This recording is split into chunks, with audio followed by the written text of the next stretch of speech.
నమస్తే, welcome to city 24/7 top debate. నేను సురేష్. ఒక వ్యక్తికి వారసత్వం ఎంతవరకు ఉపయోగపడుతుంది? ప్రజల ఆమోదం లేకుండా వారసత్వంతోనే రాజకీయాల్లో రాణించగలరా? ప్రజల మద్దతు లేకుండా ఒక్క వారసత్వంతోనే పదవులు వచ్చేస్తాయా? దావోస్ వేదికగా చంద్రబాబు మీడియాకు సంధించినటువంటి ప్రశ్నలు ఇవి. సీఎం పార్టీ అధినేతగా లోకేష్ వారసత్వంపై విలేకరులు అడిగిన ప్రశ్నకు చంద్రబాబు సూటిగా సమాధానం చెప్పారు. వ్యాపారం, సినిమాలు, రాజకీయం, కుటుంబం ఏ రంగమైనా వారసత్వం అనేది మిథ్య అని చంద్రబాబు వ్యాఖ్యానించారు. చుట్టూ ఉన్న పరిస్థితుల వల్ల అవకాశాలు వస్తుంటాయని, ఎవరైనా వాటిని అందిపుచ్చుకుంటేనే రాణించగలరని అన్నారు. లోకేష్ రాజకీయ ఎదుగుదలలో వారసత్వం అంటూ ఏమీ లేదని చెప్పారు ఆయన. ముందుగా ఈ అంశంపై డిబేట్లో పార్టిసిపేట్ చేస్తున్నారు తెలుగుదేశం పార్టీ అధికార ప్రతినిధి సయ్యద్ రఫీ గారు. నమస్తే సార్. అలాగే కాంగ్రెస్ నుంచి ఎక్స్ఎంపీ అలాగే చీఫ్ స్పోక్స్ పర్సన్గా ఉన్నటువంటి జి తులసిరెడ్డి గారు. నమస్తే సార్. సిపిఎం నుంచి కేంద్ర కమిటీ సభ్యులు మాజీ ఎమ్మెల్యే గఫూర్ గారు జాయిన్ అయ్యారు. నమస్తే సార్. సీనియర్ జర్నలిస్ట్ అలాగే ప్రముఖ రాజకీయ విశ్లేషకులు కృష్ణాంజనేయులు గారు కూడా జాయిన్. నమస్తే.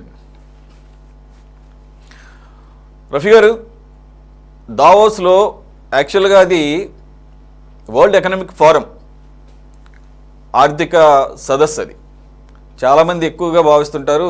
సందర్భం కాకపోయినా ఒక క్లారిటీ ఇవ్వాల్సిన అవసరం ఉంది. Investment summit is different from this world economic forum. ఇది ఇక్కడ అంతా డెలిబరేషన్స్, డిస్కషన్స్ జరుగుతుంటే ప్రపంచవ్యాప్తంగా అదొక చర్చా వేదిక. At the same time opportunities ఎక్కడెక్కడ ఉన్నాయి, అలాగే అవకాశాలు ఎక్కడెక్కడ ఉన్నాయి అని చెప్పేసి పెట్టుబడి పెట్టగలిగే వాళ్ళు చూస్తుంటారు.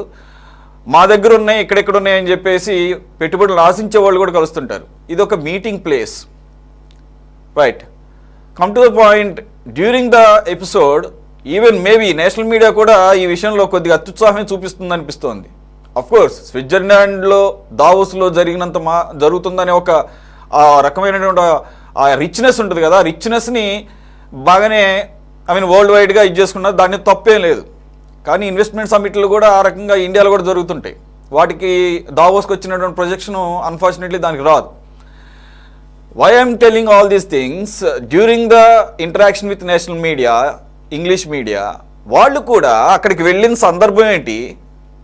అదొక ఆర్థిక సదస్సు, ఆర్థికపరమైన అంశాలు, పెట్టుబడులు, వ్యవహారాలు, ఏ రంగాలు కొత్తగా ప్రపంచంలో వేళ్ళూనుకోబోతున్నాయి, దానికి ఉన్నటువంటి అవకాశాలు.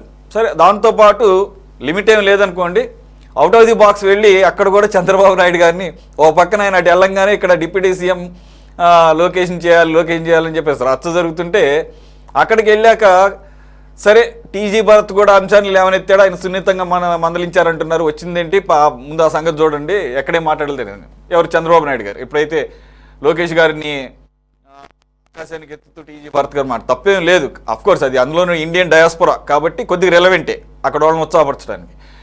కానీ వచ్చిన పని మాత్రం ఎవరు కూడా మర్చిపోవద్దని చెప్పేసి ఆయన సూచిస్తుంటే ఇప్పుడు నేషనల్ మీడియా కూడా ఆయన్ని అదే క్వశ్చన్ వేస్తుంది. What is Lokesh, what is going to be Lokesh in the future, when is going to become the CM, chief minister of Andhra Pradesh, any idea? లేదంటే పార్టీ పగ్గాలు కనుక చేపట్టే అవకాశం ఉందా? ఉంటే ఇప్పుడు ఎన్నాళ్ళకి? ఇవన్నీ ఇచ్చడానికి ఆయన చాలా హుందాగిన సమాధానం చెప్పినట్లుగా అర్థమవుతుంది. అసలు ఫస్ట్ ఆఫ్ ఆల్ ఏ రంగంలోనైనా ఈ రకమైన వారసత్వం, నెపోటిజం అంటారు, ఈ నెపోటిజం అనేది మిథ్య, ఇట్స్ ఎ మిత్ అన్నారు. అంటే ఇప్పుడు ఆయన ఆ మాట చెప్పడం ద్వారా ఎవరైనా ప్రతిభ ద్వారా రావాల్సింది. యాక్చువల్గా లోకేష్ వ్యాపార రంగంలో కంటిన్యూ చేస్తే బాగుండేది అనుకున్నాను, కానీ ఆయన ప్రజల యొక్క సేవ చేసుకునే దృష్టితో రాజకీయాల్లో ఇంట్రెస్ట్ చూపించారు. ఆయన దాంట్లో సంతృప్తి చెందుతున్నారు, దాంట్లో రాణిస్తున్నారు, కాబట్టి లెట్ హిమ్ డూ దట్ అన్నట్టుగా ఆయన అన్నారు. ఇప్పుడు ఆయన వ్యాఖ్యల ద్వారా మళ్ళీ ఏమన్నా ఒక డౌట్ క్రియేట్ చేశారా, లేదంటే ఓపెన్గా పెట్టారా ఆయన తర్వాత ఎవరు అనేదాన్ని, లేదంటే దీన్ని ఒక పెద్ద తరహాగా పెద్దరికంగా మాట్లాడిన మాటలుగా భావించాలా? అంటే టీడీపీ వర్గాల్లో వచ్చినటువంటి ఎటువంటి సందేహాలు కలుగుతున్నాయి? నమస్కారం సార్ సురేష్ గారు, మీకు అలాగే తులసిరెడ్డి గారికి, గఫూర్ గారికి, కృష్ణాంజనేయులు గారికి, అలాగే సిటీ 24/7 వీక్షకులందరూ కూడా శుభ సాయంత్రం. సార్, ఇప్పుడు ఒక పర్పస్ మీద వెళ్ళారు, అచ్చం అదే పర్పస్ మీద మాట్లాడరు కదా. టూరిజం చూస్తారు, అక్కడ ఉండేటువంటి ప్రజల అవసరాలు చూస్తారు, లేకపోతే వాళ్ళ ఆకాంక్షలు చూస్తారు, ఇది కూడా చూస్తారు. మీడియా అనేది ఎవరికేం కావాలో వాళ్ళు అడిగి తెలుసుకుంటారు. ఆ వేదిక మీద అన్నీ జరుగుతుంటే ఇవి కూడా జరుగుతూ ఉంటాయి. కాబట్టి ఇందులో తప్పు పట్టవలసిన అంశం ఏమీ లేదు. చంద్రబాబు నాయుడు గారు చాలా చక్కగా చెప్పారు. వారసత్వం అనేది అవకాశం వస్తుంది, దాన్ని అందిపుచ్చుకొని ముందుకెళ్ళటం అనేది ఒక పద్ధతి ఉంటుంది. మన ఆంధ్రప్రదేశ్లో జగన్మోహన్ రెడ్డి గారు ఉన్నాడు. ఆయన వైఎస్ రాజశేఖర రెడ్డి వారసుడుగా వచ్చి ఆయన బొమ్మ చూపించుకొని నాకు ఒక ఛాన్స్ ఇవ్వండి అని చెప్పేసి ముఖ్యమంత్రి అయ్యాడు. దాన్ని వాడుకున్నాడు ఆయన, ఆ సక్సెస్ఫుల్ అయ్యాడు. అదే మన ఆంధ్రప్రదేశ్లో కోట్ల విజయభాస్కర్ రెడ్డి గారి కుమారుడు కోట్ల సూర్యప్రకాశ్ రెడ్డి గారు ఉన్నారు. ఆయన కోట్ల విజయభాస్కర్ రెడ్డి గారి వారసత్వం నుంచి పెద్దగా లబ్ధి పొందిందేం లేదు. కాంగ్రెస్ పార్టీలో ఎంపీగా గెలిచాడు, కేంద్ర రైల్వే శాఖ సహాయ మంత్రి అయ్యాడు. అలాగే మర్రి శశిధర్ రెడ్డి గారు ఉన్నాడు, చెన్నారెడ్డి గారు వారసు. ఆయన కూడా పెద్దగా ఏమి ఆయన వారసత్వంతో వచ్చిన మంత్రి చేసిన ఆయన చెన్నారెడ్డి గారి క్యాబినెట్ లో ఆ తర్వాత కూడా మంత్రిగా ఉన్న పెద్దగేమి ఆయన వెలుగులోకి వచ్చినటువంటి సందర్భాలు లేవు. అయితే ఇదే సందర్భంలో పక్కన తమిళనాడు రాష్ట్రంలో స్టాలిన్ గారి కుమారుడు ఉదయనిధి స్టాలిన్ అనుకుంటా ఆయన పేరు, ఆయన ఇప్పుడు ఉప ముఖ్యమంత్రిగా ఉన్నాడు. లాలూ ప్రసాద్ గారి అబ్బాయి తేజస్వి యాదవ్ ఇప్పుడు ఆర్జేడీకి అధ్యక్షుడు అయ్యాడు. అంతకుముందు ఉప ముఖ్యమంత్రి కూడా చేశాడు. అఖిలేష్ యాదవ్ ఆయన ములాయం సింగ్ యాదవ్ ఉన్నప్పుడే ముఖ్యమంత్రి అయ్యాడు. ఆ తర్వాత తండ్రితో విభేదించి పార్టీని హస్తగతం కూడా చేసుకున్నాడు. వాళ్ళ బాబాయ్ దూరం అయ్యాడు, మళ్ళీ తర్వాత కలిశాడు అనుకోండి. సరే, ఇప్పుడు ములాయం సింగ్ గారు లేరు కాబట్టి మొత్తం సమాజ్వాదీ పార్టీకి ఆయనే నాయకుడు అయ్యాడు. ఇప్పుడు పార్లమెంట్లో కూడా గణనీయమైనటువంటి సీట్లు కలిగి ఉన్నాడు ఆయన. కాబట్టి ఒక పక్కన ఫెయిల్యూర్స్ ఉన్నాయి, ఒక పక్కన సక్సెస్ ఉన్నాయి. ఇప్పుడు రాహుల్ గాంధీ గారు ఉన్నాడు, రాజీవ్ గాంధీ గారి కుమారుడు. 10 సంవత్సరాల నుంచి ఆయన ప్రయత్నం చేస్తున్నాడు ముఖ్యమంత్రి అవ్వాలి. మరి ఎప్పటికైనా అవుతాడేమో. మరి ఇప్పటివరకైతే రాజీవ్ గాంధీ గారి అబ్బాయి, అలాగే సోనియా గాంధీ గారి కుమారుడు, లేదా ఇందిరాగాంధీ గారి మనవడు, నెహ్రూ గారి ముని మనవడు అని చెప్పి ప్రజలు ఆయన ప్రధానమంత్రి చేయట్లేదుగా. ఆయన కూడా ప్రూవ్ చేసుకోవాలా. నాయకుడిగా రావడానికి వాళ్ళ కుటుంబ నేపథ్యం ఉపయోగపడుతుంది. తర్వాత ప్రజల్ని ఆకట్టుకొని వాళ్ళందరితో మద్దతుతో అనుకున్నటువంటి పదవులోకి వెళ్ళటం అనేది అతని సామ్రాజ్యం మీద ఆధారపడి ఉంటుంది. ఫెయిల్యూర్స్ ఉన్నాయి వారసుల్లో, అలాగే సక్సెస్ ఉన్నాయి. కాబట్టి చంద్రబాబు నాయుడు గారు ఏం చెప్పారంటే అవకాశం వస్తుంది, దాన్ని ప్రూవ్ చేసుకోవాల్సినటువంటి బాధ్యత ఉంది. ఉదాహరణకి ఇప్పుడు విపి సింగ్ గారు ఉన్నారు, వాళ్ళ కుటుంబం పిల్లలు ఎవరిని కూడా రాజకీయాల్లోకి రానివ్వలేదు. ఆయన పోటీ చేయవద్దన్నాడు. ఆయన ఉత్తరప్రదేశ్కి ముఖ్యమంత్రి చేశాడు, దేశానికి ప్రధానమంత్రి కూడా చేశాడు. అలాగే జైపాల్ రెడ్డి గారు ఉన్నారు, ఆయన పిల్లలు ఆయన కూడా రాజకీయాలకు వస్తే మీరు ఓన్గా ప్రూవ్ చేసుకొని రండి, నేనైతే వారసత్వంగా మీకు నేను టికెట్ ఇప్పించలేని చెప్పాడు. నాకు అది బాగా తెలుసు. వాళ్ళు కూడా మీద ఆసక్తి చూపించారు. ఇప్పుడు మధు దండావతి గారు ఉన్నారు, అది ఒకే ఒక అబ్బాయి. ఆయన కూడా దండావతి గారు రత్నగిరి కాన్స్టిట్యున్సీలో చాలాసార్లు గెలిచాడు, దేశంలో ఆర్థిక మంత్రి చేశాడు, రైల్వే మంత్రి చేశాడు. వాళ్ళ అబ్బాయి కూడా ఏమి వాళ్ళ తండ్రి పేరు చెప్పుకొని అధిక రాజకీయాల్లోకి వచ్చింది లేదు, ఆయన చేసింది లేదు. కొంతమంది తన కుటుంబ సభ్యుల్ని వారసత్వ రాజకీయాలు రానికుండా కట్టుదిట్టం చేసుకున్నారు. కొంతమంది తెచ్చినా వాళ్ళు ఫెయిల్యూర్ అయ్యారు, కొంతమంది వచ్చినా సక్సెస్ అయ్యారు. కాబట్టి వారసుడు అన్నంత మాత్రాన అతనికి ప్రజలు పట్టం కట్టేస్తారనేది అది అవ్వదని చెప్పడమే చంద్రబాబు నాయుడు గారి ఉద్దేశం. ఆయన 2 పత్రికలకి ఇంటర్వ్యూ ఇచ్చాడు, 2 పత్రికల్లో భిన్నమైన విషయాలు చెప్పాడు అనుకోండి. కాబట్టి లోకేష్ గారికి చంద్రబాబు నాయుడు గారి కుమారుడుగా ఆయన ప్రధాన కార్యదర్శి కాగలిగాడు, మంత్రి కాగలిగాడు. భవిష్యత్తులో ఆయన ముఖ్యమంత్రి అయ్యాడనుకోండి, అప్పుడు ఆ వారసత్వాన్ని ఆయన దాన్ని ఏమంటారంటే సక్సెస్ వైపుకి తీసుకుని వెళ్ళాడని చెప్పి చెప్పగలం. భవిష్యత్తులో ఏం జరుగుతుందో తెలియదు.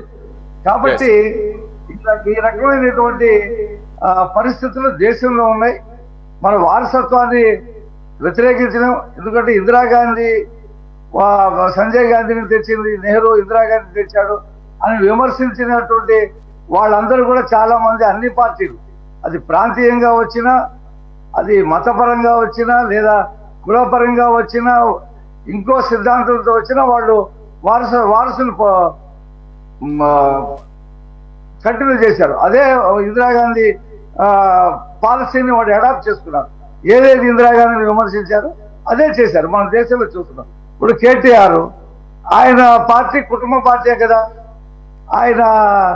ఆయన ఉన్నాడు, ఆయన తనయుడు ఉన్నాడు, కుమార్తె ఉంది, మేనల్లుడు ఉన్నాడు, ఇంకో మేనల్లుడు ఉన్నాడు. అందరూ కూడా వాళ్ళే మాట్లాడుతూ ఉంటారు బీఆర్ఎస్ అంటే.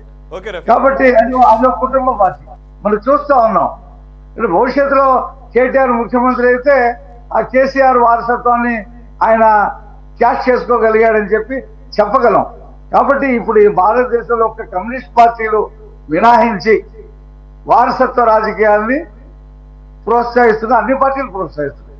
ఫలానా వాళ్ళు తప్పని, ఫలానా వాళ్ళకి ఏలెత్తి చూపించేటువంటి పరిస్థితి లేదు. ఒక కమ్యూనిస్ట్ పార్టీలు మినహాయించి మొత్తం దేశంలో ఉన్నటువంటి పార్టీలన్నీ కూడా అదే బాటలో పోతా ఉన్నాయి.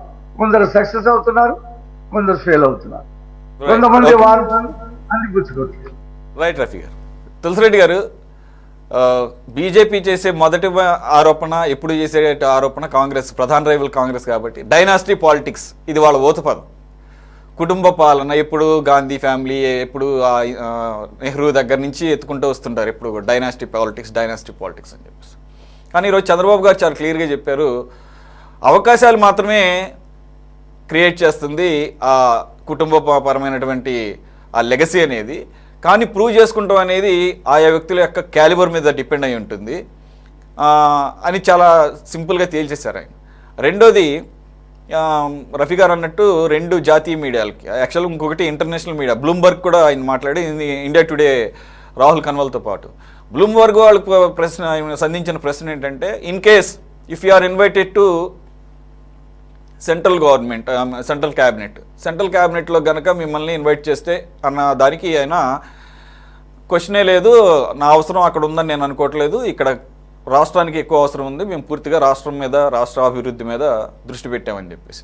అసలు ఆ ప్రశ్న ఎందుకు అడగాల్సి వచ్చిందనేది నాకు ఇప్పుడు ఏదో ఇక్కడ సోషల్ మీడియాలో వాళ్ళ వ్యూస్ కోసం చంద్రబాబు నాయుడు గారు ఏముంది సెంట్రల్ మినిస్టర్ అయిపోతారు, ఇక్కడేమో పవన్ కళ్యాణ్ ఏమో CM, Nara Lokesh deputy CM, లేదంటే నారా లోకేష్ ఏదో రకరకాలుగా వాళ్ళకి ఇష్టం వచ్చినట్టుగా వాళ్ళు పెట్టుకున్నారంటే ఒక అర్థం ఉంది.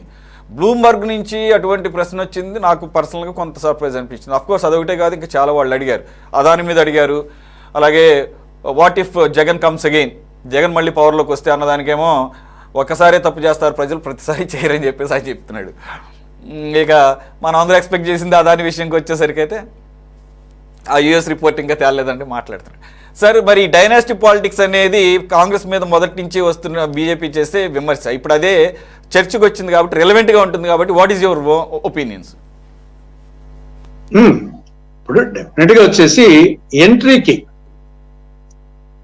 వచ్చేసి ఉపయోగపడుతుంది, కానీ దాన్ని సస్టైన్ చేయాలంటే మాత్రం సమర్థత కావాలి. ఎంట్రీకి డెఫినెట్గా ఉపయోగపడుతుంది. అది రాహుల్ గాంధీ కావచ్చు, లోకేష్ కావచ్చు, ఎవరికైనా సరే, ఇంతకుముందు వారు చెప్పినట్టు ఎంట్రీకి వచ్చేసి డెఫినెట్గా వచ్చేసి అవకాశం ఉంటుంది. వన్స్ వచ్చిన తర్వాత సస్టైన్ కావాలంటే సమర్థత ఉండాలి. ఈవెన్ వారసుడే కాదు, వారసుని తండ్రి కొడుకే సస్టైన్ లేకుండా ఓడిపోదు కదా. చంద్రబాబు నాయుడు ఓడిపోయినాడు, జగన్ ఓడిపోయినాడు, నాయకులు వచ్చేసి చాలా మంది వాళ్ళే ఓడిపోయిన సందర్భం ఉంది కదా. వాళ్ళే ఓడిపోయినప్పుడు వచ్చేసి వాళ్ళ బిడ్డలు వచ్చేసి ఓడిపోకూడదని ఉంది. కాబట్టి ఎవరికైనా సరే సస్టైన్ కావాలంటే మాత్రం సమర్థత కావాలా. రఫీ గారు చెప్పినట్టు ఎంట్రీకి మాత్రము ఉపయోగపడుతుంది. ఇక్కడ డెఫినెట్గా ప్రస్తుతానికి వచ్చేసి చంద్రబాబు నాయుడు గారు ముఖ్యమంత్రిగా ఉండడము, పార్టీ అధ్యక్షుడిగా ఉండడం అనేది డెఫినెట్గా లోకేష్ ఎలివేషన్ కు అది ఉపయోగపడుతుంది. కానీ ఆ తర్వాత వచ్చేసి దాని నిరూపించుకోవాలంటే, సస్టైన్ కావాలంటే మాత్రం సమర్థత ఉండాలి. ఆ సమర్థత అనేది అనుభవపూర్వకంగా రావచ్చు, కొన్నిసార్లు అవకాశాలు వచ్చే అవకాశం ఉండొచ్చు, అదృష్టము అవకాశాలు, కృషి, ఇవన్నీ ఉండాలా. కాబట్టి ప్రస్తుతానికి వచ్చేసి చంద్రబాబు నాయుడు గారి ద్వారా లోకేష్కి వెళ్తే, ఇక్కడ లోకేష్ కంటే సమర్థులు చాలా మంది, లోకేష్ సమర్థుడే కానీ లోకేష్ ను మించిన సమర్థులు చాలా మంది ఉన్నారు, ఆ పార్టీలో ఉన్నారు. కాబట్టి లోకేష్ వచ్చేసి డెఫినెట్ గా మనం ఏమి సమర్థత లేదని చెప్పలేం, కానీ ఎక్స్ట్రాడినరీ సమర్థత కాదు, డెఫినెట్ గా సమర్థత ఉంది. కానీ అంతకుమించి సమర్థులు చాలా మంది ఉన్నారు. కానీ బికాస్ ఆఫ్ చంద్రబాబు నాయుడు కొడుకు కాబట్టేసి మిగతా వాళ్ళకంటే ఎలివేషన్ వచ్చింది. దాన్ని సస్టైన్ చేయాలంటే మాత్రం అతను డెఫినెట్ గా ప్రూవ్ చేసుకోవాలా. అది ఒక అంశం. ఇంకా నిన్న అనేక అంశాలు స్పృశించారు వారు. ఒకటి వచ్చేసి ప్రజలకు సేవ చేయటం కోసం లోకేష్ రాజకీయాలకు వచ్చాడు. రెండోది మీరు చెప్పినట్టు వారసత్వం అనేది మిథ్య. తర్వాత సినిమాలు కానీ రాజకీయాలు కానీ ఏ రంగంలో సరే వారసత్వం అనేది మిథ్య. లోకేష్కు వ్యాపారం అయితే తేలిక, అవకాశాలు అందిపుచ్చుకునే వారే ఏ రంగంలోనైనా రాణిస్తారు. దేశానికి 4వసారి మోదీ ప్రధాని, కేంద్ర మంత్రి కావాలనే ఉద్దేశం నాకు లేదు. రాజకీయ కక్ష సాధింపులు ఉండవు, చట్టపరంగా వ్యవహరిస్తాము. సుస్థిర ప్రభుత్వంతోనే అభివృద్ధి, విలువలే ప్రధానము. ఇవి ప్రధానంగా వచ్చేసి ఆయన చెప్పిన దాంట్లో. మీరు వారసత్వం గురించి చాలా చెప్పడం జరిగింది. రెండవది వచ్చేసి కేంద్ర మంత్రి పదవి అనేది నాకు తెలిసి, సరే ఏదో ఈ లోపల లోకేష్ ను ఆ పదవిలో కూర్చోబెట్టాలంటే ఈయనకు ఏదోటి కావాలి కదా, యాంగిల్లో ఉండొచ్చు. కానీ నా వరకు వచ్చేసి కేంద్ర మంత్రి పదవి అది చంద్రబాబు వచ్చేసి ఎట్టి పరిస్థితుల్లో దాన్ని ఆఫర్ చేసినా తీసుకోడు, అది ఆయన స్థాయికి అది కాదనమాట. ఎందుకంటే ఆల్రెడీ తను 14 సంవత్సరాలు ఆల్రెడీ ముఖ్యమంత్రిగా ఉన్నాడు, పెద్ద రాష్ట్రానికి ఇంకా 5 ఏళ్ళు కాబోతున్నాడు, 19 సంవత్సరాలు ముఖ్యమంత్రి, 14 ఏళ్ళు ప్రతిపక్ష నాయకుడు, తర్వాత వయసు రీత్యా కూడా పెద్ద మనిషి, తర్వాత వచ్చేసి ఇంతమంది యునైటెడ్ ఫ్రంట్ కు చైర్మన్ గా ఉన్నాడు, ఎన్డీఏ కన్వీనర్ ఉన్నాడు. కాబట్టి నాకు తెలిసి అతను కేంద్ర మంత్రి పదవి అనేది చంద్రబాబు నాయుడికి అది పెద్ద పదవి కాదు, వచ్చేసి అది ఆయన ఆశించడు, అది అడగాల్సిన అవసరం లేదు. ఆయన నిజంగా ఒకవేళ మనకు ఇష్టం ఉన్నా లేకుండా అతను భారత ప్రధానమంత్రి పదవి అర్హుడు, రాష్ట్రపతి పదవి అర్హుడు తప్ప కేంద్ర మంత్రి వచ్చేసి ఆయన కోరుకోవాల్సిన అవసరం లేదు. అది కాదు ఆయన స్టేచర్కి వచ్చేసి. మనకి ఇష్టం లేకుండా నాకు చంద్రబాబు నాయుడు అంటే మేము రాజకీయ ప్రత్యుత్తరం కావచ్చు, కానీ ఆయన ట్రాక్ రికార్డ్ చూసినప్పుడు ఆయన ప్రధానమంత్రి పదవి అర్హుడు, భారత రాష్ట్రపతి పదవి అర్హుడు. నేను ఉపరాష్ట్రపతి పదవి కూడా పెద్దని చెప్పడంలే. ఆయన వరకు వచ్చేసి ఆ రెండిట్లో, లేకుంటే వచ్చేసి ఇక్కడనే పోరాడుతూ ఉంటాడు. వచ్చేసి ఓడిపోయినా గెలిచినా నెక్స్ట్ ఎలక్షన్లే కదా మెయిన్, వచ్చేసి మళ్ళీ ఎలక్షన్స్ ఉండే ఎలక్షన్లకు పోరాటానికి అతనికి ఆరోగ్యపరంగా, ఆర్థిక పరంగా, అన్ని పరంగా ఉంది కాబట్టి ఆ కొనవే ఉంటుంది. అప్పుడు వచ్చేసి కేంద్ర మంత్రి పదవి అనేది ఆయనకు అది అంత అవసరం లేదు, అది కరెక్ట్ కాదనేది నా అభిప్రాయం. ఇక మిగతావన్నీ సరే, ఆయన చెప్పినట్లు మోడీ 4వసారి ప్రధానమంత్రి, ఇది ప్రస్తుతం వచ్చేసి అప్రస్తుతం. ఇంకా మననే ఎన్నికలు అయిపోయినాయి, ఇంకా 4 ఏళ్ళ తర్వాత కాబట్టి ఆ రోజుకు ప్రపంచం ఏముంటుందో ఎట్లుంటుందో ఇప్పటికే చెప్పలేం. కాబట్టి ఈ ప్రస్తుతానికి ఇది అప్రస్తుతము. తర్వాత ఇక సుస్థిర ప్రభుత్వము అనేది, సుస్థిర ప్రభుత్వం కంటే సమర్థవంతమైన ప్రభుత్వము, ఇంక్లూజివ్ ప్రభుత్వం అనేది ఎక్కువ అవసరం. మనము సంకీర్ణ ప్రభుత్వాల కాలంలో కూడా బ్రహ్మాండమైన అభివృద్ధి జరిగింది. ఇప్పుడు పివి నరసింహారావు కూడా మైనార్టీ గవర్నమెంట్, మొత్తం ఆర్థిక సంస్కరణలు వచ్చేసి ఆయన పీరియడ్ లోనే. తర్వాత మన్మోహన్ సింగ్ పీరియడ్ కూడా వచ్చేసి మైనార్టీ గవర్నమెంటే, సంకీర్ణ ప్రభుత్వమే. ఉపాధి హామీ పథకం కానీ, విద్యా హక్కు చట్టం కానీ, ఆహార భత్తా చట్టం కానీ, గృహహింస నిరోధక చట్టం కానీ, ఇవన్నీ బ్రహ్మాండంగా వచ్చేసి వచ్చిన సందర్భాలు ఉన్నాయి. కాబట్టి ఇక్కడ సుస్థిర ప్రభుత్వము అని సమర్థన చేతిలో లేకుంటే సుస్థిర ప్రభుత్వము వలన కూడా ప్రయోజనం ఉండదు. కాబట్టి ఇది సమర్థమైనటువంటి ఇంక్లూజివ్ ప్రభుత్వము కావాలి. అది సుస్థిరం ఉంటే ఇంకా మేలే, కానీ ఓన్లీ సుస్థిరం ఒకటే అనేది అదొకటే సరిపోతుంది నా అభిప్రాయం. రైట్. గఫూర్ గారు, సార్ అదానీ గురించి కూడా నేను అక్కడ ఒక ప్రస్తావన వచ్చింది. రెండోది దానికన్నా ముఖ్యమైనది, what if Jagan comes back, Jagan మళ్ళీ అధికారంలోకి వస్తే అన్న దానికి ఆయన చెప్పిన సమాధానం చాలా ఇంట్రెస్టింగ్గా ఉంది. ఒకటి, మేము జగన్మోహన్ రెడ్డి ఎప్పుడు ప్రజలు ఎప్పుడు కూడా మళ్ళీ తప్పులు చేయరు, ఒకసారి పొరపాటు చేస్తారనటం ఒకటి. సరే, అది రాజకీయ. రెండవది, మేమేమి కష్టసాధింపు చర్యలు కానీ లేదంటే కనుక ఆ రకమైనటువంటి కేసులు పెట్టడం కానీ మేము చెయ్యం అని ఇంకో పాయింట్ యాడ్ చేశారు. జగన్మోహన్ రెడ్డికి గతంలోనే ఆయన మీద చాలా కేసులు ఉన్నాయి అని ఆయన ట్రాక్ రికార్డుని మళ్ళీ ఒకసారి గుర్తు చేశాడు. కాబట్టి ఇప్పుడు మేము కొత్తగా మేమేమి ఆయన మీద పనిగట్టుకొని వెళ్ళి ఆయన్ని మీద కేసులు పెట్టాలి లేదంటే కనుక కక్ష సాధింపు అనేది అవకాశం లేదని చెప్పడం జరిగింది. ఇకపోతే ఆల్రెడీ అదానీ విషయం మరి ఏమన్నా తెలుస్తారంటే మేము అక్కడ యుఎస్ పర్వ్యూలో ఉంది కాబట్టి అది ఇంకా ఒక కొలికి రాలేదు కాబట్టి అంటున్నారు. ఎలా చూడాలి? అలాగే లోకేష్ ఈరోజు మేబీ నేను అనుకుంటాం, నాకు అనిపిస్తుంది నేషనల్ మీడియా స్పెసిఫిక్గా చేయడం లోకేష్ది ఈరోజు బర్త్డే అవటం. రెండోది లోకేష్కి నెక్స్ట్ ఏంటి అనేది లాస్ట్ ఒక 1 వీక్గా నేషనల్ వైడ్గా ఒక టాపిక్ అవడంతో మేబీ 2 యాడ్ అవటం మూలంగా లోకేష్ విషయాన్ని ప్రస్తావించుండొచ్చు అనేది. దానికి చంద్రబాబు నాయుడు గారు ఇచ్చినటువంటి సమాధానం మీ అబ్జర్వేషన్స్. సురేష్ గారు, మీకు మిగతా పెద్దలందరికీ నమస్కారం అండి. ఇప్పుడు వారసత్వం అనేటువంటిది ఆయన ఆస్తులకు అప్పులకు సంబంధించినటువంటి వారసత్వం చట్టబద్ధంగానే ఉంటుందండి. ఆయన ఆస్తులు సంపాదించిపోతే తప్పనిసరిగా లోకేష్కే హక్కు ఉంటుంది దాంట్లో. లేదు ఆయన బాగా అప్పులు చేసిపోతా అనుకోండి, ఆ తీర్చే బాధ్యత కూడా కొడుకుగా లోకేష్కి వస్తుంది. అయితే రాజకీయాల్లో వారసత్వం అనేది ఎక్కడ ఉండదండి. మంది డైనాస్టిక్ స్టేట్ కాదండి, మంది డెమోక్రటిక్ స్టేట్. ఇప్పుడు రాజు ఉంటాం అనుకోండి, రాచరిక వ్యవస్థ ఉంటుంది. రాజు ఉన్నప్పుడే యువరాజు ఎవరని తేలిపోతుంది.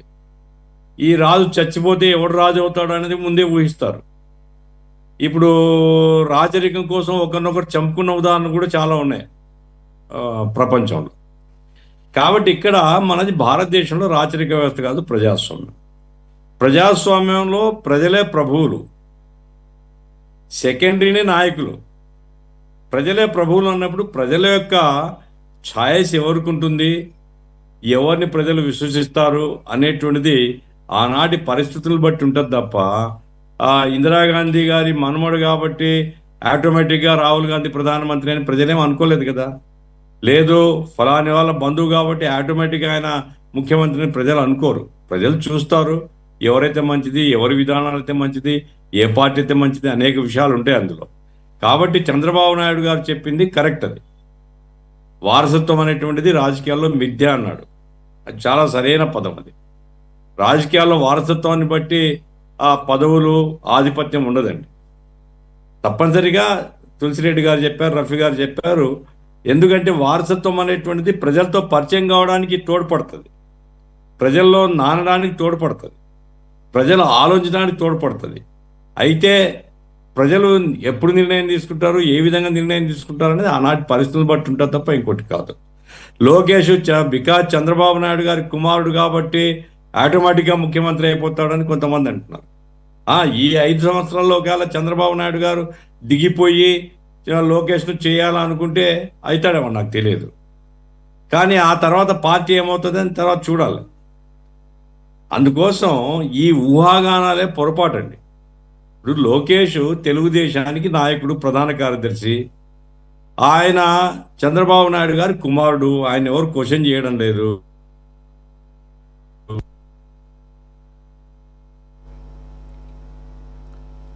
సార్ ఒకసారి ఆడియో మ్యూట్లోకి వెళ్ళినట్టు చూడండి సార్. ఎందుకంటే 7 నెలలు అయింది. ఇప్పుడు నాయకత్వాన్ని మార్చాలని కానీ, కొత్త కిరీటం పెట్టాలని కానీ ఏం అవసరం ఉందండి? నేను చాలా చెప్పగలుగుతాను. ఇప్పుడు లోకేష్ గారికి ఇచ్చినటువంటి బాధ్యతలు చాలా ఎక్కువ బాధ్యతలు ఉన్నాడు. ఆయన పరిధికి మించినటువంటి బాధ్యతల్లో ఉన్నాడు. జనం చూస్తున్నారు ఇవన్నీ. కాబట్టి దాన్ని గౌరవంగా అట్టి పెట్టుకొని జరుగుతున్నటువంటి కార్యక్రమం, రాష్ట్రంలో ప్రజా సమస్యలు ఏమిటి, ఎట్లా అభివృద్ధి చేయాలా, కేంద్రంతో నిధులు ఎట్లా తీసుకొని రావాలా, ఇంకేం చేయాలా, అన్ని ప్రాంతాల అభివృద్ధి ఎట్లా చేయాలి, ఇటువంటి అజెండా అయితే అది రాష్ట్రానికి ఉపయోగం తప్ప తెలుగుదేశం పార్టీ ఇంటర్నల్గా మాట్లాడుకోవాల్సిన విషయాలు రచ్చ చేస్తున్నారు. సోమిరెడ్డి చంద్రమోహన్ రెడ్డి ఆయన polit bureau member, Srinivas Reddy polit bureau member, బయట నుంచి మాట్లాడాల్సిన అవసరం ఏముందండి? అంటే లోకేష్ దగ్గర మార్కులు మొదట కొట్టేయాలనే. ఇప్పుడు భరత్ దావోస్ పోయినాడు, ఆయనకి ఏం అవసరం ఉంది ఆ విషయం మాట్లాడడానికి? కాబట్టి ఇది అనవసరమైన ప్రసంగము. ఇప్పుడు 7 నెలలు అయింది. చంద్రబాబు నాయుడు గారు ఆరోగ్యంగా ఉన్నారు. ఆయన తన రోజువారీ బాధ్యతల్లో చురుగ్గా నిర్వహించగలుగుతున్నాడు. అందుకోసం ఈ చర్చ అనవసరమైన చర్చ అని నా అభిప్రాయము. నేను నమ్మేది ఏంటంటే వారసత్వంగా పదవులు రావాలి ప్రజాస్వామ్యంలో అనేది ఆ భావనే తప్పండి.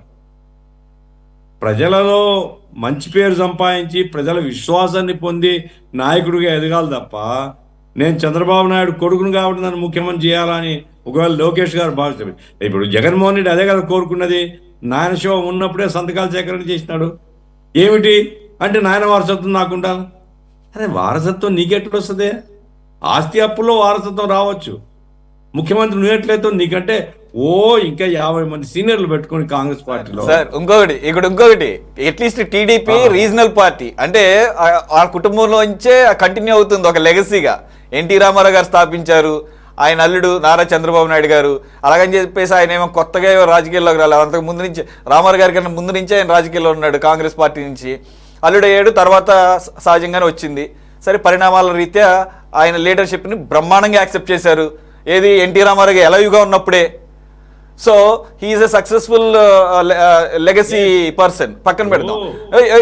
ఆయన మీరు చెప్పారు కదా జగన్మోహన్ రెడ్డి గారు, అప్పుడు అది కాంగ్రెస్ పార్టీ జాతీయ పార్టీ. దానికి ఒక విధానం ఉంటుంది. ఢిల్లీ స్థాయిలో ఏఐసిసి స్థాయిలో నిర్ణయాలు తీసుకుంటారు. సురేష్ గారు ప్రాంతీయ పార్టీలో కూడా ఎన్టీ రామారావు వారసుడు బాలకృష్ణ కాలేదు కదా. అంటే నేనేమంటున్నానంటే సార్, మీరు ఎప్పుడైతే జగన్మోహన్ రెడ్డి గారు వైఎస్ రాజశేఖర రెడ్డి గారు చనిపోయినప్పుడు ఆయన తీరు గురించి చెప్పారు కాబట్టి అసలు పార్టీ పరంగా చూస్తే అది ఒక జాతీయ పార్టీ, నిర్ణయాలు ఎలా ఉంటాయని తెలుసు. అటువంటిది ఆయనే ఇది నాకు లెగసీగా రావాలి, ఇదేదో నాకు వారసత్వం రావాలని అనుకుంటాం గురించి చెప్తున్నాను నేను. జస్ట్ రిఫరెన్స్ తీసుకున్నా అది.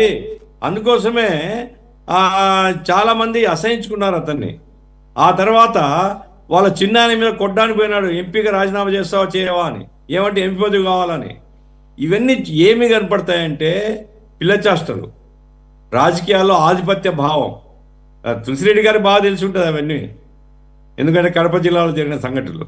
ఇవన్నీ కూడా ప్రజాస్వామ్యంలో మంచిది కాదు. ప్రజలు గమనిస్తూ ఉంటారు. పొరపాటున కనుక వ్యవహరిస్తే ఈ పద్ధతి ప్రజలు హర్షించని మాత్రం నేను చెప్పదలుచుకున్నాను. ఎందుకంటే దావస్లో ఇట్లాగే ఒక ఛానల్లో చర్చ జరిగింది. టీజీ భరత్ గారు మాట్లాడి చూపించారు. ఓకే, లోకేష్ గారు ఏం మాట్లాడారో చూపియండి అన్నాను నేను. లోకేష్ గారు ఏం మాట్లాడలేదు, తప్పు అని చెప్పాను నేను. లోకేష్ గారు ఖండించి ఉండాలి అక్కడ, ఈ చర్చ అనవసరమైంది అని.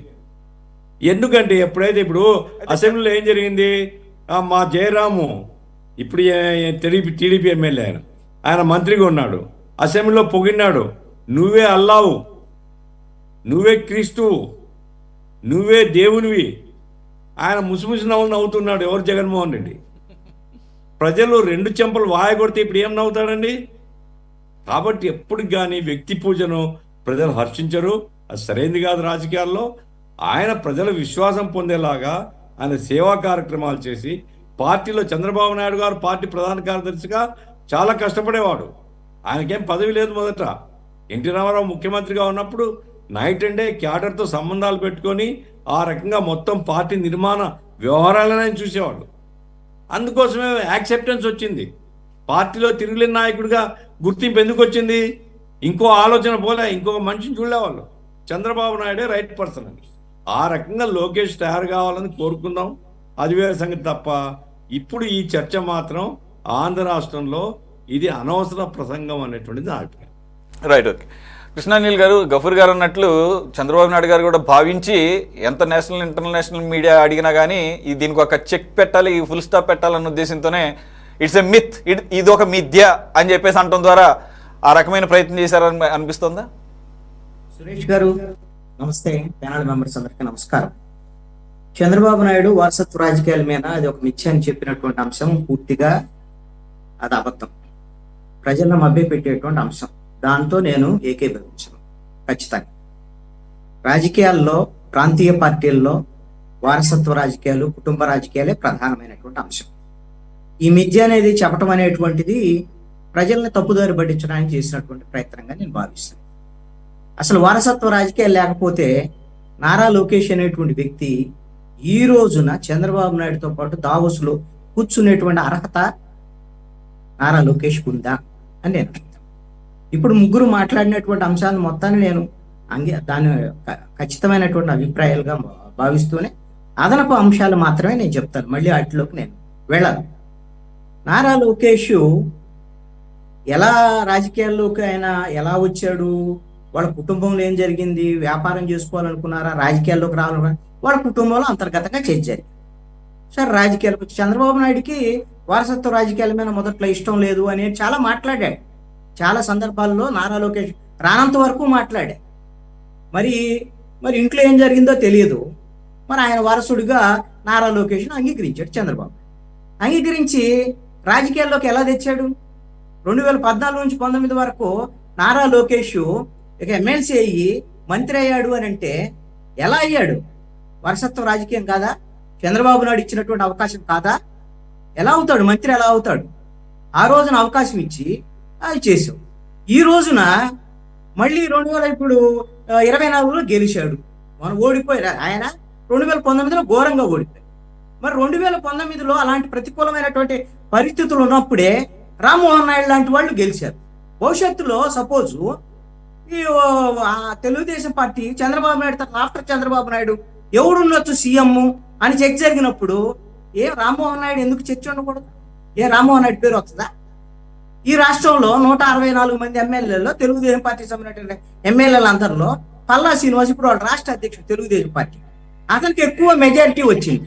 నాకు తెలిసి 94,000 ఎంతో 90,000 పైన మెజారిటీ.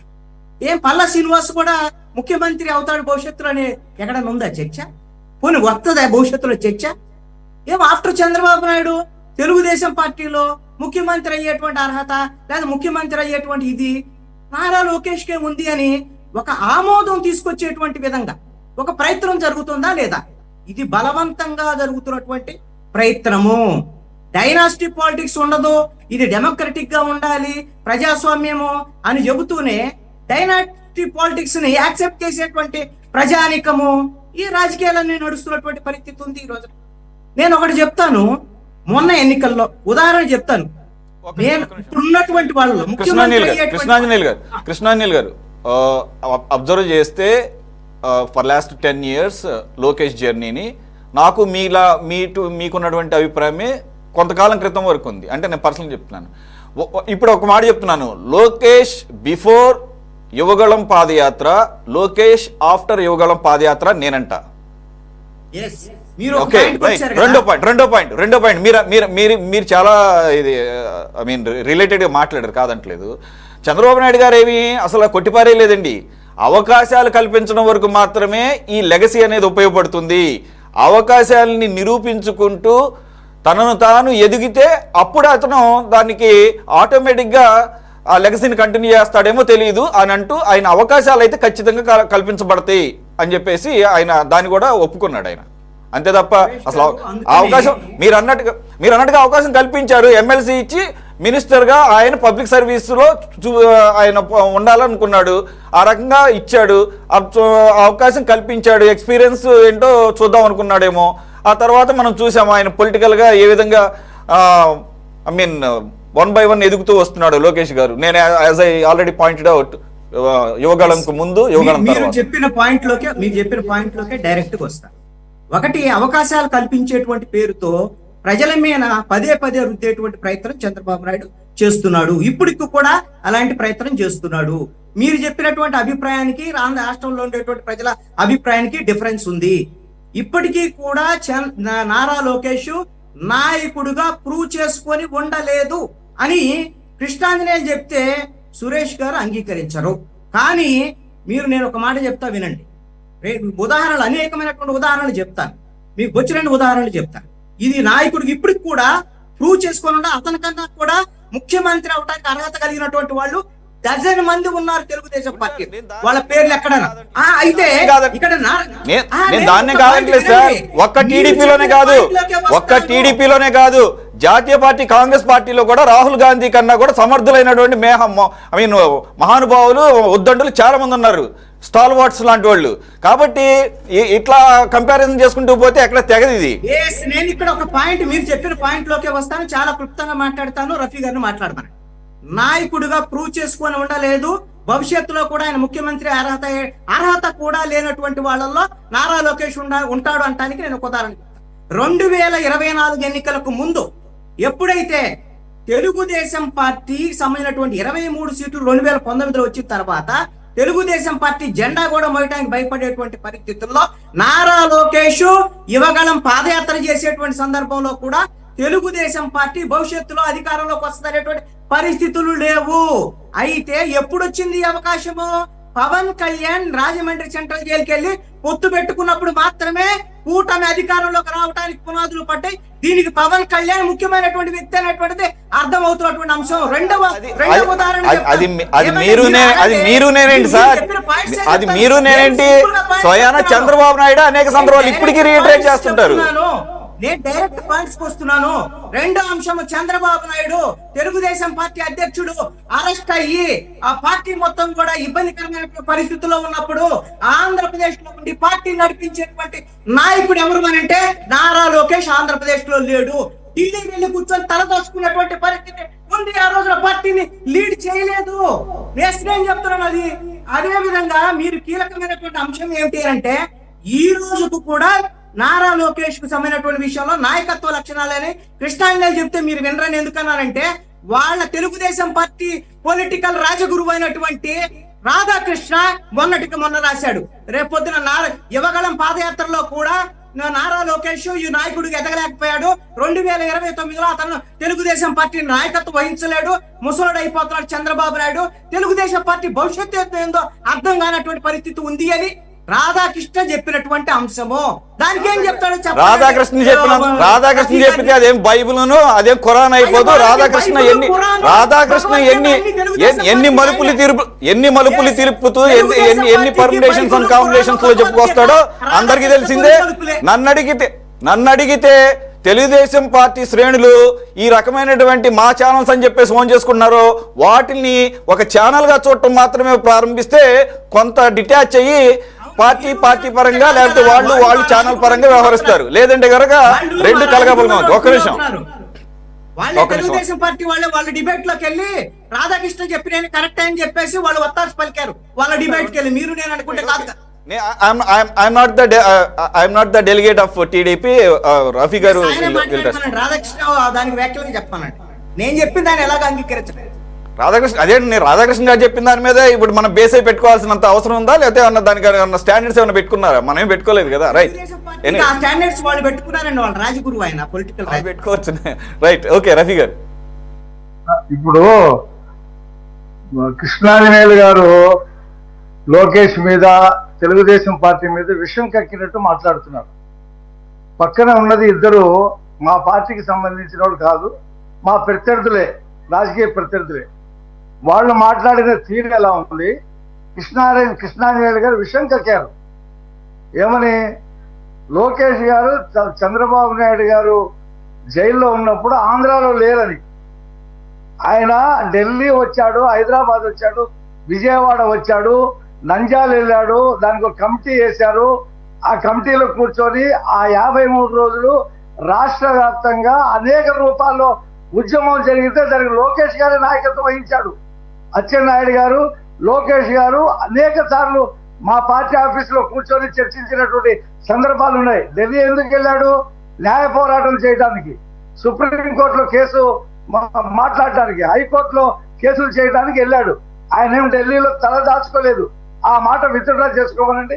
ఇది ఆ 53 రోజుల్లో ఎన్నిసార్లు విజయవాడ వచ్చాడో, ఎన్నిసార్లు రాయలసీమ వెళ్ళాడో నేను లెక్కలతో పాటు చెప్తా. 18 మందితో ఒక కమిటీ వేశారు అప్పుడు ఈ ఉద్యమాన్ని నడపడానికి. కాబట్టి కేవలం ఏదో విషయం కక్కేసి మాట్లాడితే అదేదో నిజం అవుతుంది. అసలు రాధాకృష్ణ గారు మా పార్టీకి రాజగురువు ఏంటండి? అసలు అదేంటి? ఆయన జగన్మోహన్ రెడ్డి గారు అంటే సాక్షి పేపర్ ఏముంటుంది, రామోజీరావు గారు రాజగురువు అని చెప్పేసి మొన్నటిదాకా వాళ్ళు మాట్లాడారు. అసలు ఇదేంటి అసలు పద్ధతి?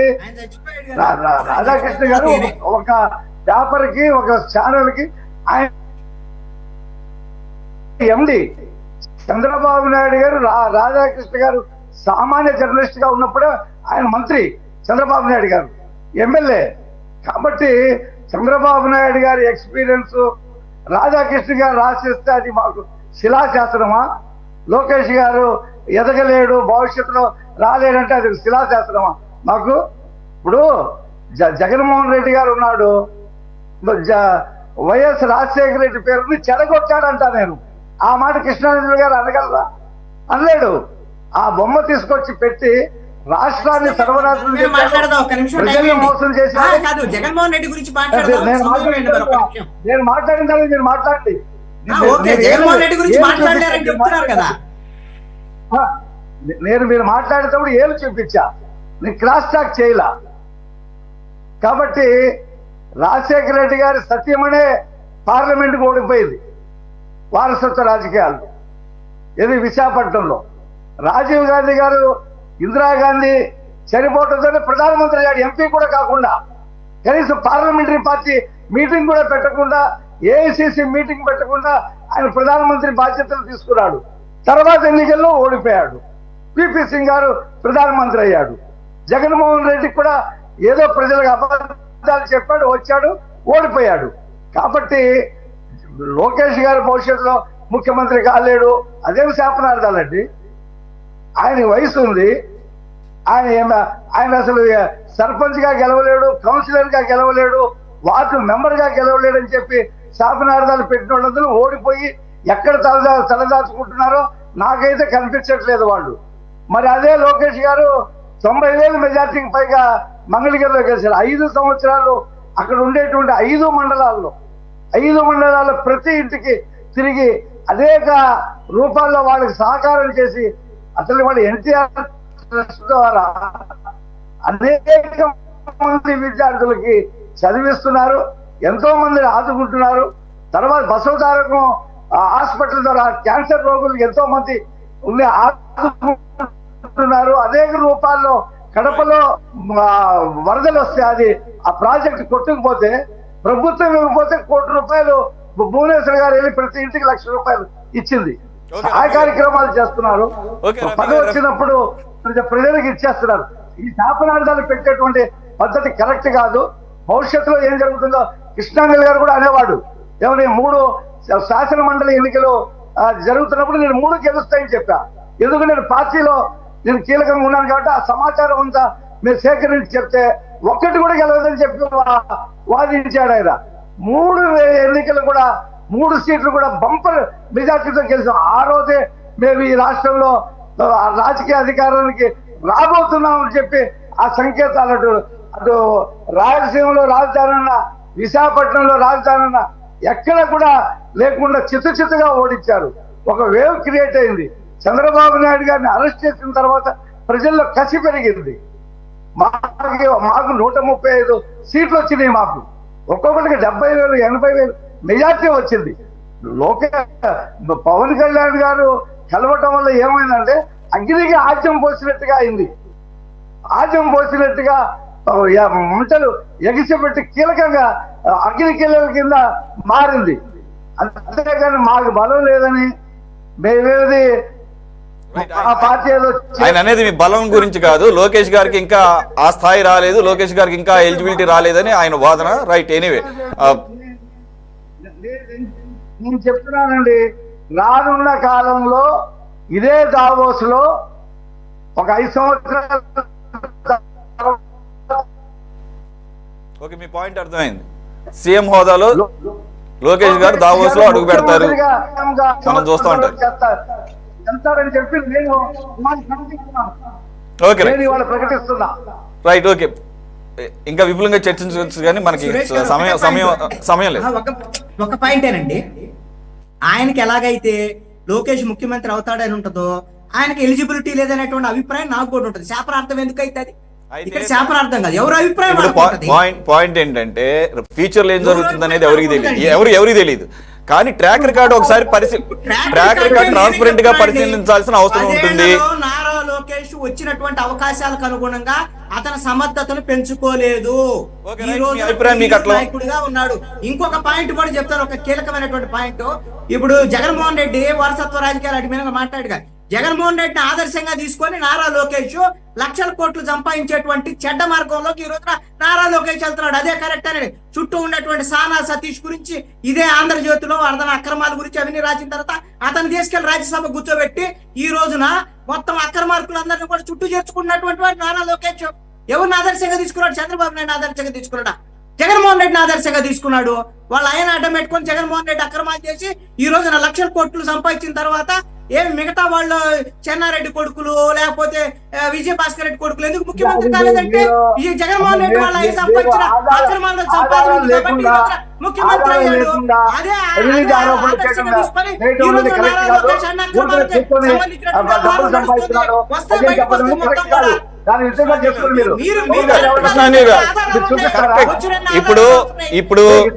ఇప్పుడు ఆధారాలు లేకుండా ఎక్కడో ఏదో మీడియాలో వచ్చిందని చెప్పేసి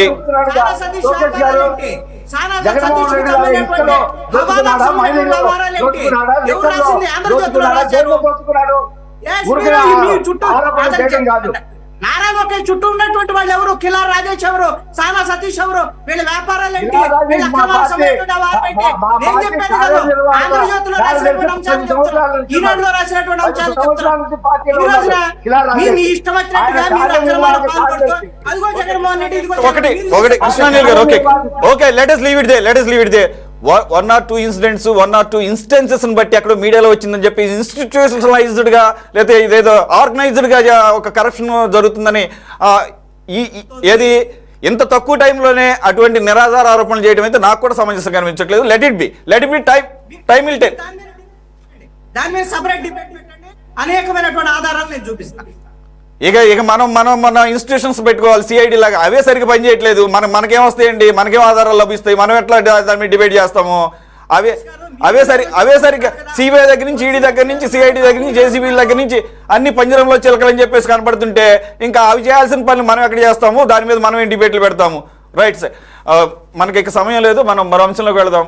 విశాఖ స్టీల్ ప్లాంట్కు ఇటీవల కేంద్రం ప్రకటించిన ఆర్థిక ప్యాకేజీ ఇంకా రాలేదు. దానిపై అప్పుడే ఉన్నతాధికారులు కనిపడినట్లుగా అర్థమవుతుంది. 11,440 కోట్లను ఏదో విధంగా ముందే ఖర్చు చేసేసి కమిషన్స్ కొట్టేయాలనే ప్రయత్నాలు మొదలయ్యాయనే వార్తలు వినిపిస్తున్నాయి. కేంద్రం నుంచి నిధులు రాగానే డబ్బు కూడబెట్టేందుకు స్టీల్ ప్లాంట్లో పాగా వేసిన అధికార గద్దలు ప్లాన్ వేసుకోవడం సంచలనంగా మారింది. క్లిష్ట పరిస్థితుల్లో ఉన్న స్టీల్ ప్లాంట్ను కాపాడేందుకు కేంద్ర రాష్ట్ర ప్రభుత్వాలు, కార్మికులు తీవ్ర ప్రయత్నాలు చేస్తుంటే ఆ రాబందులు మాత్రం కమిషన్ల కోసం కక్కుర్తి పట్టడం ఆశ్చర్యం. అయితే ప్లాంట్ ఎలా పోతే మాకేంటనుకుంటున్న అధికారుల ఆట కట్టించకపోతే విశాఖ ఉక్కు ఫ్యాక్టరీ మళ్లీ మునిగిపోయే ప్రమాదం కనిపిస్తోంది. ఈ అంశంపై